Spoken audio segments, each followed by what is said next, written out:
ನೀವು ಸ್ಟಾಕ್ ಮಾರ್ಕೆಟಲ್ಲಿ ಇರ್ತೀರ ಅಂತಂದರೆ ಟ್ರೇಡಿಂಗ್ಸ್ ಬಗ್ಗೆ ಗೊತ್ತಿರಲೇಬೇಕು. ಟ್ರೇಡಿಂಗ್ಸಲ್ಲಿ ಬೇರೆ ಬೇರೆ ಥರ ಟ್ರೇಡಿಂಗ್ಸ್ ಇರುತ್ತೆ. ಫಸ್ಟ್ ಟ್ರೇಡಿಂಗ್ ಅಂದರೆ ಏನಂತೇಳಿ ನೋಡೋಣ. ಟ್ರೇಡಿಂಗ್ ಅಂತಂತಂದರೆ ಒಂದು ಟ್ರಾನ್ಸಾಕ್ಷನ್ ಲೈಕ್ ಬೈ ಮತ್ತು ಸೆಲ್ ಆದರೆ ಅದಕ್ಕೆ ನಾವು ಟ್ರೇಡಿಂಗ್ ಅಂತೇಳಿ ಕರಿತೀವಿ. ಜಸ್ಟ್ ನೀವು ಬರೀ ಬೈ ಮಾಡಿ ಬಿಟ್ಬಿಟ್ರೆ ಅದು ಇನ್ವೆಸ್ಟಿಂಗ್, ಬೈ ಮಾಡಿ ಸೆಲ್ ಮಾಡಿದರೆ ಅದು ಟ್ರೇಡಿಂಗ್. ಆ ಟ್ರೇಡಿಂಗಲ್ಲಿ ಬೇರೆ ಬೇರೆ ಥರ ಟ್ರೇಡಿಂಗ್ಸ್ ಇರುತ್ತೆ. ಅದು ಯಾವ್ಯಾವುದು ಅಂತೇಳಿ ಈ ವಿಡಿಯೋದಲ್ಲಿ ನೋಡೋಣ. ಇವಾಗ ನೋಡಿ, ಮೇನ್ ಆಗಿ ಎರಡು ಥರ ಟ್ರೇಡಿಂಗ್ ಇರುತ್ತೆ. ಒಂದು ಆಕ್ಟಿವ್ ಟ್ರೇಡಿಂಗು, ಇನ್ನೊಂದು ಸ್ವಿಂಗ್ ಟ್ರೇಡಿಂಗು. ಈ ಆಕ್ಟಿವ್ ಟ್ರೇಡಿಂಗ್ಗೆ ಸಪ್ರೇಟ್ ಒಂದು ಕಾಲಮ್ ಇರುತ್ತೆ, ಲೈಕ್ ಅದಕ್ಕೆ ಬೇರೆ ಬೇರೆ ಟೈಮು, ಕ್ಯಾಪಿಟಲು, ರಿಸ್ಕ್ ಲೆವೆಲ್ ಎಲ್ಲ ಬೇರೆ ಬೇರೆ ಥರ ಇರುತ್ತೆ. ಮತ್ತು ಸ್ವಿಂಗ್ ಟ್ರೇಡಿಂಗ್ ಬೇರೆ ಥರ ಇರುತ್ತೆ. ಫಸ್ಟ್ ಆಕ್ಟಿವ್ ಟ್ರೇಡಿಂಗಲ್ಲಿ ನಮಗೆ ಟೈಮ್ ಎಲ್ಲಿಂದ ಎಲ್ಲಿ ತನಕ ಇರುತ್ತೆ ಅಂತಂದರೆ, ಅಂದರೆ ಮಿನಿಟ್ಸ್ ಟು ಅವರ್ಸ್, ಅಂದರೆ ಒಂದೇ ದಿನದಲ್ಲಿ ನೀವು ಎಂಟ್ರಿ ಎಕ್ಸಿಟ್ ಆದರೆ ಅದಕ್ಕೆ ನಾವು ಯಾವ ಟ್ರೇಡಿಂಗ್ ಅಂತ ಕರಿತೀವಿ ಅಂದರೆ ಆಕ್ಟಿವ್ ಟ್ರೇಡಿಂಗ್ ಅಂತೇಳಿ. ಅದೇ ಥರ ಸ್ವಿಂಗ್ ಟ್ರೇಡಿಂಗ್ ಅಂತ ನೀವು ಬಂದುಬಿಟ್ರೆ ಒಂದು ಡೇಸಿಂದ ಹಿಡಿದು ಒಂದು ವೀಕ್ ಒಳಗಡೆ, ಓಕೆ, ಒಂದು ಡೇಸಲ್ಲಿ ನೀವು ಎಂಟ್ರಿ ಆಗಿ ಮತ್ತೆ ಒಂದು ಅಪ್ಕಮಿಂಗ್ ವೀಕಲ್ಲಿ ನೀವು ಎಕ್ಸಿಟ್ ಆದರೆ ಅದಕ್ಕೆ ನಾವು ಸ್ವಿಂಗ್ ಟ್ರೇಡಿಂಗ್ ಅಂತೇಳಿ ಕರಿತೀವಿ. ಸೇಮ್ ಅದೇ ಥರ ನಮಗೆ ಟೈಮ್ ಎಷ್ಟು ಬೇಕಾಗುತ್ತೆ, ಅಂದರೆ ಆಕ್ಟಿವ್ ಟ್ರೇಡಿಂಗ್ ಮಾಡೋಕ್ಕೆ ಎಷ್ಟು ಬೇಕು, ಸ್ವಿಂಗ್ ಟ್ರೇಡಿಂಗ್ ಎಷ್ಟು ಬೇಕು.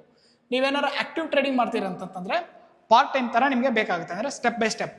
ನಿಮಗೆ ಸ್ವಿಂಗ್ ಟ್ರೇಡಿಂಗ್ ಮಾಡ್ತೀರ ಅಂದರೆ ಫುಲ್ ಟೈಮ್ ಯೂಸ್ ಆಗುತ್ತೆ. ಲೈಕ್ ಏನಂತಂದರೆ ನೀವು ಬೈ ಮಾಡಿದರೆ ಒಂದು ವೀಕ್ ತನಕ ನೀವು ಅದನ್ನು ಇಟ್ಕೋಬೋದು. ಮತ್ತು ನೀವು ಕ್ಯಾಪಿಟಲ್ ಅಂತ ಬಂದುಬಿಟ್ರೆ ಆಕ್ಟಿವ್ ಟ್ರೇಡಿಂಗ್ಗೆ ಸ್ವಲ್ಪ ಜಾಸ್ತಿ ಕ್ಯಾಪಿಟಲ್ ಬೇಕಾಗುತ್ತೆ. ಯಾಕಂತಂದರೆ ನಿಮಗೆ ಫ್ರೀಕ್ವೆಂಟಾಗಿ ಟ್ರೇಡ್ಸ್ ಆಗ್ತಾ ಇರ್ತೈತೆ, ಅಂದರೆ ಬೈ ಸೆಲ್ ಆಗ್ತಾ ಇರ್ತೈತೆ.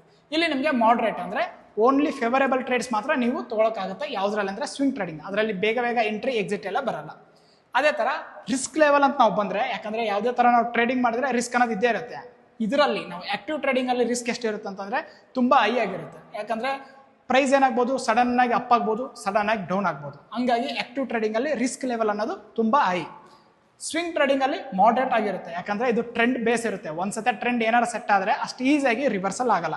ರಿವರ್ಸಲ್ ಆದರೂ ನಮಗೆ ಟೈಮ್ ಕೊಟ್ಟಿರುತ್ತೆ ಎಕ್ಸಿಟ್ ಆಗೋ ಸಲುವಾಗಿ. ಹಂಗಾಗಿ ಇಲ್ಲಿ ರಿಸ್ಕ್ ಲೆವೆಲ್ ಮಾಡ್ರೇಟ್ ಆಗಿರುತ್ತೆ. ಮತ್ತು ನಾವು ಟೆಕ್ನಿಕಲ್ ಅನಾಲಿಸಿಸ್ಗೆ ಅಂತ ಬಂದರೆ ಆಕ್ಟಿವ್ ಟ್ರೇಡಿಂಗಲ್ಲಿ ಯಾವ ಚಾರ್ಟ್ನ ನೋಡ್ಬೇಕಂತೇಳಿ, ಅಂದರೆ ನಾವು ಟೆಕ್ನಿಕಲ್ ಆಗಿ ಹೇಳ್ಬೇಕಂತಂದರೆ ಎಸೆನ್ಷಿಯಲ್ ಚಾರ್ಟ್ ಅಂತ ಅಂತೀವಿ. ಎಸೆನ್ಷಿಯಲ್ ಚಾರ್ಟ್ ಅಂತಂತಂದರೆ ಇಂಟ್ರಾಡೇ ಚಾರ್ಟ್ಸ್ ಅಂತೇಳಿ. ಅದೇ ಥರ ಸ್ವಿಂಗ್ ಟ್ರೇಡಿಂಗಲ್ಲಿ ಯಾವ ಥರ ಅಂತಂದರೆ ಇಂಪಾರ್ಟೆಂಟ್, ಅಂದರೆ ಡೈಲಿ ಮತ್ತು ವೀಕ್ಲಿ ಚಾರ್ಟ್ನ ನಾವು ಹಾಕಿ ಅನಾಲಿಸಿಸ್ ಮಾಡಬೇಕಾಗುತ್ತೆ. ನೀವು ಇಂಟ್ರಾಡೇ ಚಾರ್ಟ್ ಹಾಕಿದ್ರೆ ಅಂತಂದರೆ ಅಲ್ಲಿ 5 ಮಿನಿಟ್ಸಿಂದ 1 ಅವರ್ ಇರುತ್ತೆ, ಅದರಲ್ಲೇ ಎಂಟ್ರಿ ಎಕ್ಸಿಟ್ ಆಗಬೇಕು. ನೀವು ಸ್ವಿಂಗ್ ಟ್ರೇಡಿಂಗ್ ಆಗ್ತಾರೆ ಅಂದರೆ ಡೈಲಿ ವೀಕ್ಲಿ ನೀವು ಚಾರ್ಟ್ ಹಾಕೊಂಡು ಅನಾಲಿಸಿಸ್ ಮಾಡಿ ನೆಕ್ಸ್ಟ್ ಅಪ್ಕಮಿಂಗ್ ವೀಕ್ಸಲ್ಲಿ ಇಲ್ಲ ಅಪ್ಕಮಿಂಗ್ ಮಂತ್ಸಲ್ಲಿ ನೀವು ಎಕ್ಸಿಟ್ ಆಗ್ಬೋದು. ಈ ಥರ ನಿಮಗೆ ಆಕ್ಟಿವ್ ಟ್ರೇಡಿಂಗ್ಸ್ ಮತ್ತು ಸ್ವಿಂಗ್ ಟ್ರೇಡಿಂಗ್ಸ್ ಬಗ್ಗೆ ಎಕ್ಸ್ಪ್ಲನೇಷನ್. ನೀವು ನೋಡಿ, ಸ್ಟ್ರೆಸ್ ಲೆವೆಲ್ ಎಲ್ಲ ಇಲ್ಲಿ ಆಕ್ಟಿವ್ ಟ್ರೇಡಿಂಗ್ಸಲ್ಲಿ ಏನಿರುತ್ತೆ ಅಂದರೆ ತುಂಬ ಹೈ ಇರುತ್ತೆ. ಯಾಕಂದರೆ ಕ್ವಿಕ್ಕಾಗಿ ಡಿಸಿಷನ್ ತೊಗೋಬೇಕು. ಮಾರ್ಕೆಟ್ ಮೇಲೆ ಹೋಗುತ್ತಾ ಇಲ್ಲ ಕೆಳಗಡೆ ಬರ್ತದೆ, ವೆರಿ ಕ್ವಿಕ್ ಆಗಿರಬೇಕು. ಹಂಗಾಗಿ ಸ್ಟ್ರೆಸ್ ಲೆವೆಲ್ ಅನ್ನೋದು ತುಂಬ ಹೈ ಇರೋದು ಯಾವುದ್ರಲ್ಲಿ ಅಂತಂದರೆ ಆಕ್ಟಿವ್ ಟ್ರೇಡಿಂಗಲ್ಲಿ. ನಿಮಗೆ ಸ್ವಿಂಗ್ ಟ್ರೇಡಿಂಗಲ್ಲಿ ಬಂದರೆ ಭಾಳ ಕಮ್ಮಿ ಇರುತ್ತೆ. ಯಾಕಂದರೆ ಕಾಮ್ ಆಗಿ ಕೂಲಾಗಿ ಆಫ್ಟರ್ ಮಾರ್ಕೆಟ್ಗೆ ಹೋದ್ಮೇಲೆ ನೀವು ನೀಟಾಗಿ ಪ್ಲ್ಯಾನ್ ಮಾಡಿ ತೊಗೋಬೋದು. ಇಲ್ಲೇನಂತಂದರೆ ಪ್ಲ್ಯಾನಿಂಗಿಗೆ ಟೈಮ್ ಜಾಸ್ತಿ ಇರುತ್ತೆ. ಇಲ್ಲಿ ಆಕ್ಟಿವ್ ಟ್ರೇಡಿಂಗಲ್ಲಿ ಪ್ಲ್ಯಾನಿಂಗಿಗೆ ಟೈಮ್ ಜಾಸ್ತಿ ಇರಲ್ಲ, ಕ್ವಿಕ್ಕಾಗಿ ನಾವು ರೆಸ್ಪಾನ್ಸ್ ಮಾಡಬೇಕಾಗುತ್ತೆ. ಅದೇ ಥರ ಪ್ರಾಫಿಟ್ ಪೊಟೆನ್ಷಿಯಲ್ ನಾವು ನೋಡಿದರೆ ಇಲ್ಲೇನಂತಂದರೆ ಹೈ ಇರುತ್ತೆ, ಬಟ್ ಏನಂತಂದರೆ ವೆರಿ ಹೈ ಸ್ಕಿಲ್ ರಿಕ್ವೈರ್ಡ್ ಇರುತ್ತೆ. ಸ್ಕಿಲ್ ಅನ್ನೋದು ನಮ್ಗೆ ಜಾಸ್ತಿ ಬೇಕಾಗುತ್ತೆ ಯಾವುದ್ರಲ್ಲಿ ಅಂತಂದರೆ ಆಕ್ಟಿವ್ ಟ್ರೇಡಿಂಗಲ್ಲಿ. ಅದೇ ಥರ ಇಲ್ಲಿ ಗುಡ್ ಇರುತ್ತೆ, ಅಂದರೆ ಪ್ರಾಫಿಟ್ ಎಲ್ಲ ಚೆನ್ನಾಗಿ ಬರುತ್ತೆ, ಬಟ್ ಏನಂತಂದರೆ ಪೇಷನ್ಸ್ ಇರಬೇಕು. ಯಾಕಂದರೆ ಇವತ್ತು ಹೋಗಿಲ್ಲ ಅಂತಂದ್ರೆ ನೆಕ್ಸ್ಟ್ ವೀಕ್ ಹೋಗ್ಬೋದು ಅಂತೇಳಿ. ಇಲ್ಲಾಂದರೆ ವಿತಿನ್ ಸೆಕೆಂಡಲ್ಲಿ ಸ್ಪೀಡಾಗಿ ಹೋಗಿ ಸ್ಪೀಡಾಗಿ ಕೆಳಗಡೆ ಬಂದುಬಿಡುತ್ತೆ. ಇಲ್ಲಿ ಆ ಥರ ಅಲ್ಲ, ಡೇ ಬೈ ಡೇ ಇನ್ಕ್ರೀಸ್ ಆಗ್ತಾ ಇರುತ್ತೆ. ಗ್ಯಾಪ್ ಅಪ್ ಆಗಿ ಇಲ್ಲಿ ಪ್ರಾಫಿಟ್ ಪೊಟೆನ್ಷಿಯಲ್ ಆಕ್ಟಿವ್ ಟ್ರೇಡಿಂಗ್ಗಿಂತ ಇಲ್ಲಿ ಜಾಸ್ತಿ ಇರುತ್ತೆ.